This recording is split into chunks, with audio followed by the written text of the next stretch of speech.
삼성으로부터 돈을 받았다는 보도가 10월 중순에 나왔을 때는 사실은 한번 확인해봐야겠다는 생각이 좀 들었고, 그래서 박근혜 대통령께서 최소원 원장에 전화를 걸었대요. 지금 언론에 보도되고 있는 이 라는 회사를 알고 있냐고 물어봤더니 대통령님 뭔가요? 대통령에게 거짓말을 하셨다라는 거예요. 전혀 모른다라는 거죠. 이딴 식으로 거짓말을 쳤구만. 그래서 박 대통령께서 그 당시에는 최소원의 말을 믿었다라는 거야.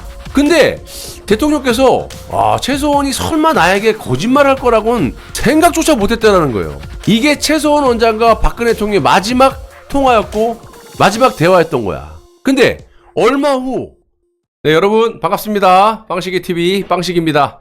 2012년 대통령 선거에서 승리한 박근혜 대통령은 과거부터 도와줬던 그 많은 분들에게 연락을 해서 감사의 표시를 했다고 하고요.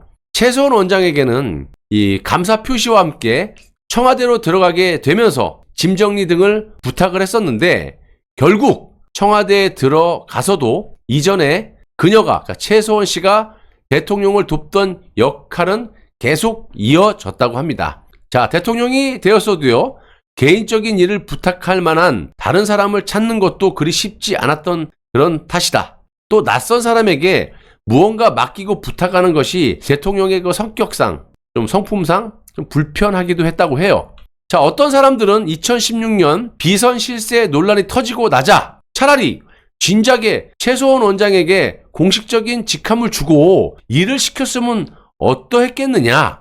하지만 당시엔 최소원 씨 본인이 하는 일도 있었고, 그러니까 뭐 유치원, 그러니까 왜 원장이냐 그러면 유치원 뭐 원장이었대요. 그래서 최 원장 그러나 봐요. 최소원 원장. 최소원 씨가 자신을 노출시키는 것을 원하지도 않을 것으로 대통령께서 생각을 했고, 또 최 원장에게 맡기는 일이 주로 이제 개인적인 일이다 보니까 공식 직함을 준다는 것은 뭐 적절하지 않다고 생각했다. 근데 저는 솔직히 지금 뭐 부속실 같은 거 있잖아요. 대통령을 이렇게 보필하는 부속실의 뭐 실장이라든지 뭐 얼마든지 할 수 있었을 거라고 저는 생각을 합니다. 개인적으로. 아무튼 최 원장이 주로 도움을 준 것은 대통령의 의상, 탄핵의 원에도 많이 말씀드렸지만 액세서리라든지 옷 같은 거, 그걸 담당했던 분이 최소원 씨예요. 그 과정에서 이제 사기꾼 고용태를 만나게 된 거고, 아무튼 나중에 언론에서는 대통령이 최소원 원장에게 옷을 받은 것을 두고 뇌물이니 경제적 공동체니 이지랄을 하면서 비난을 했었는데, 결론부터 말씀을 드려보자면 대통령의 옷값은 전부 대통령의 개인 돈으로 지불을 하셨다고 합니다. 탄핵의 원에서 제가 팩트를 말씀드렸죠. 박 대통령이 현금으로 주고 영수증까지 챙기는, 그래서 나라 살림은 여자가 하는 게 잘하는 건가? 뭐 이런 제가 뭐 조크도 날리고 그러지 않았습니까? 탄핵의 원 시간에 때. 옷의 스타일이라든지 옷감을 고르고 확인할 시간이 없었기 때문에 그 역할을 최소원 씨가 대신해 준 거예요. 탄핵의 원에도 제가 말씀드렸다시피 박 대통령께서 얼마나 검소했냐면, 과거부터 알았던 분들 옷을 제작해달라고 했는데 너무 단가가 안 맞으니까 대통령이 뭐 비싼 옷을 안 입고 새로 옷을 맞춰 입는 것도 안 좋아하니 검소하시니까 수선 갖다 돈이 안 되잖아요. 그래서 그 박 대통령을 예전부터 알으셨던 분이 청와대에 들어가서도 못하겠다, 이거 수지 타산이 안 맞는다. 대통령이 겨우겨우 부탁해갖고 월급 250만 원씩 각각, 그래서 두 내외분이, 부부분이 대통령 옷을 수선해주면서 250만 원씩 500만 원을 두 부부께서 받았다는 그런 얘기도 제가 해드리지 않았어요?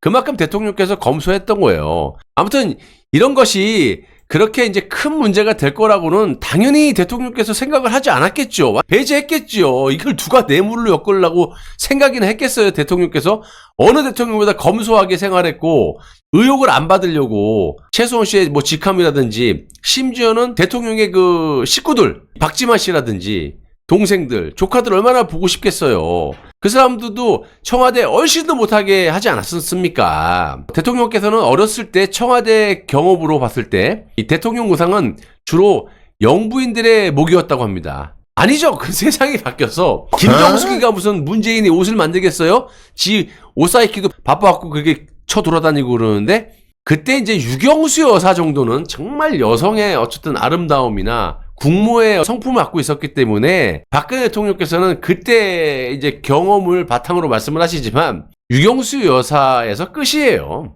아무튼 아버지도 마찬가지였다. 박정희 대통령. 나에게는 딱히 이런 것을 부탁할 만한 가족이 없었기 때문에 대통령이 되기 전부터 최소원 원장이 그런 일을 도와줬고 청와대에서도 그런 일을 했던 거예요. 의상 때문에 청와대에 따로 직책을 둔다는 것은 정말 지나치다라고 생각했다는 겁니다. 대통령께서. 최 원장이 비선 실세라는 거창한 타이틀로 포장되긴 했지만 최소원 씨가 청와대 관저로 들어오는 경우는 대부분 옷을 수선하기 위해 의상실에 맡겨야 하거나 대통령은 이제 옷을 수선하기 위해서 맡기거나 찾아오거나 외국 순방을 위해서 새로운 옷을 이제 구입할 때 그 정도 들락날락 했지 최소원 씨가 청와대에 올 일이 없다는 그런 말씀을 하시는 거예요. 세간에는 최소원 씨의 존재를 잘 몰랐다는 점도 오해를 부추기는 결과가 됐지만, 그러니까 존재감이 없으니까 청와대에 있는 그 수석들이 된 사람들이 최소원 씨 이름 모른다. 여러분 당연히 몰랐지. 나도 몰랐어요. 근데 어쨌든 나중에 이제 이런 것들이 오해의 소지가 돼갖고 정말 막 비서실세다라고 막 프레임에 덮어 씌워진 게 그 당시였고. 최소원 씨를 만난 건 대부분 관저의 접견실이고 관저에서 식사를 함께 한 적은 단 한 번도 없었다라는 게 팩트입니다. 최소원 원장은 강남에서 유치원을 운영한 경험이 있어가지고 사람들이 이해하기 쉽게 표현하는 그런 재주가 있었다고 해요. 또 40년 동안 오랫동안 해왔기 때문에 또 대통령을 옆에서 도와주다 보니까 대통령의 생각이나 표현 방식을 최소원 씨가 잘 이해하지 않았겠습니까? 연설 비서관이 연설문을 작성해 왔을 때 대통령께서 평소 쓰는 표현과는 뉘앙스가 좀 달라서 어색함을 느끼는 경우도 있었는데 그럴 때 대통령께서는 다른 참모들에게 의견을 구하기도 하고 최소원 원장의 의견을 물어보기도 했다라는 겁니다. 그럼 누구나 다 그렇게 해요. 최소원 씨는 정호성 비서관 등과도 알고 지낸 기간이 10여 년이 넘다 보니까 스스럼 없는 관계가 돼서 의견을 편안하게 주고받은 그런 상황이었고 어쨌든 최소원 원장의 역할은 어디까지나 일부 문구나 표현 방식에 대한 조언이었을 뿐 기본 내용을 바꾼다든지 하는 경우는 없었다고 대통령께서 말씀을 하셨고 팩트가 그래요. 연설문을 고쳤다라는 태블릿 PC는요 그런 기능 자체가 없는데 뭘 고쳐. 기능이 없는데.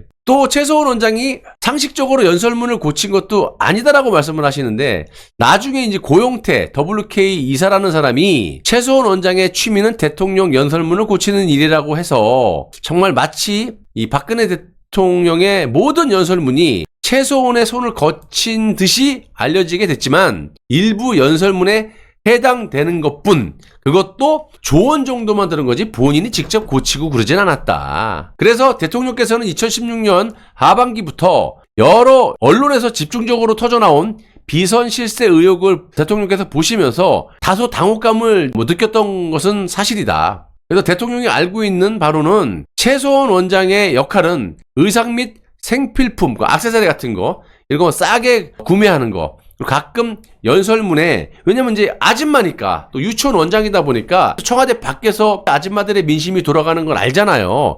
그런 거를 이제 조언을 받은 거예요. 밖에 어떻게 돌아가요?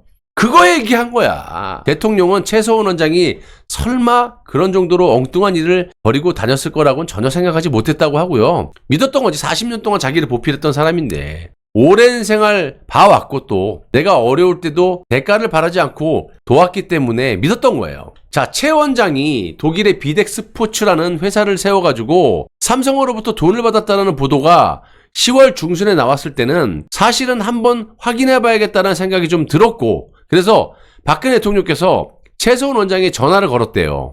그래서 박 대통령이 이제 최소원 원장이 무슨 얘기를 했냐면 전화해서 지금 언론에 보도되고 있는 이 비덱이라는 회사를 알고 있냐고 물어봤더니 최소원 원장이 거짓말을 했네. 대통령님, 비덱이 뭔가요? 라고 반문을 했다는 겁니다. 나 이것도 싹 다 거짓말이네. 대통령이 거짓말이 아니라면 이 비덱 스포츠라는 게 여러분들이 알고 있는 삼성 말세말이 있죠. 그러니까 이게 뭐냐면 최소원 씨가 소규모 회사를 차린 거예요. 그 회사가 뭐냐면 비덱 스포츠인데 이게 정유라가 이 승마 선수였잖아요. 그러니까 아는 거라고는 승마밖에 모르고 본인도 딸이니까 수십 년간 이렇게 또 뒷바라지 했기 때문에 승마를 잘 알 거 아닙니까? 그래서 비덱 스포츠를 만들고 내가 항상 주장했던 최소원 씨가 죄가 없다라는 게 뇌물죄가 안 되는 공직자가 아니고 기업과 기업 간에 사기업과 사기업 간에 정상적인 계약이었다라고 내가 말씀드린 회사가 최소원의 회사가 비덱 스포츠예요. 근데 박근혜 대통령께서 전화를 해갖고 최소원 원장에게 독일에 있는 최소원 원장에게 대통령께서 전화해가지고 지금 언론에 보도되고 있는 비덱이라는 회사를 아느냐고 물어봤더니 최소원 원장이 대통령에게 대통령님 비덱이 뭔가요? 라고 이렇게 거짓말을 하셨다라는 거예요. 전혀 모른다라는 거죠. 그래서 대통령께서 그렇게 말한 최소원을 믿었대요. 그때는. 대통령도 비덱이 모르니까 독일에 있는 최소원에게 물어봤을 거 아니에요. 언론에 보도되고 있는 비덱이라는 회사가 뭐냐고 물어봤더니 대통령님 저는 비덱이 몰라요. 비덱이 뭔가요? 비덱인가요? 비덱인가요? 이 독일 말로 뭐라 그러던데 까먹었는데 이딴 식으로 거짓말을 쳤구만. 그래서 박 대통령께서 그 당시에는 팩트를 모르니까 최소원의 말을 믿었다라는 거야. 근데 대통령께서 최소원이 설마 나에게 거짓말할 거라고는 생각조차 못했다라는 거예요.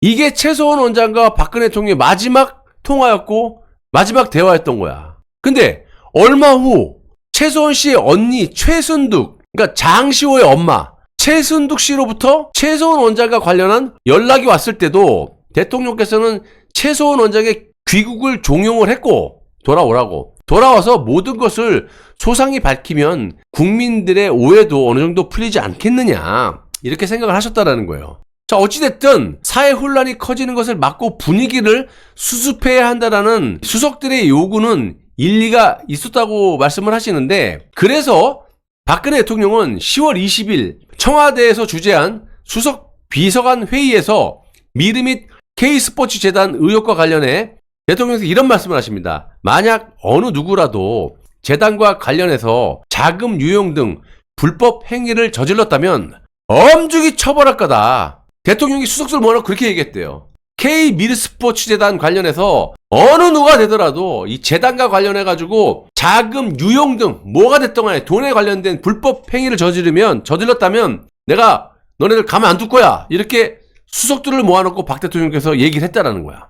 또 박 대통령은 무슨 말씀하시냐? 수석들 앞에서 저는 오로지 국민들께서 저를 믿고 선택해 주신 대로 국민을 위하고 나라를 지키는 소임을 다하고 제가 머물던 곳으로 돌아가는 것 외에는 어떠한 사심도 없다. 이렇게 수석들 앞에서 탄핵 정국 때 강조를 했다는 거예요. 끝까지 박 대통령은 나 소름 돋는데.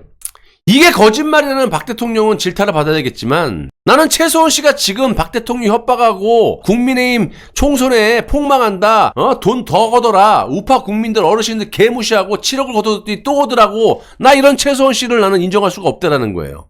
대통령의 무슨 비자금이 있다. 숨겨놓은 재산이 은닉 재산이 있다. 이 개지랄 떨고 자빠졌고. 아무튼 이거는 대통령이 직접 얘기한 거고요. 대통령께서는 퇴임을 하면 자연으로 돌아갈 계획이었지 재단을 만들어서 무언가를 또 하겠다라는 생각은 전혀 하지 않았다. 그러나 10월 24일 저녁 JTBC 보도가 나오자 상황은 생각지도 못한 방향으로 걷잡을 수 없이 흐르기 시작했던 겁니다. 여러분, 최소원 씨가 정치인이에요? 그냥 박근혜 대통령 자기가 자발적으로 도와준, 물론 그거는 수십 년 동안 했던 건 인정해주고 고마움을 표해야겠죠. 지금 현재를 보시라고요.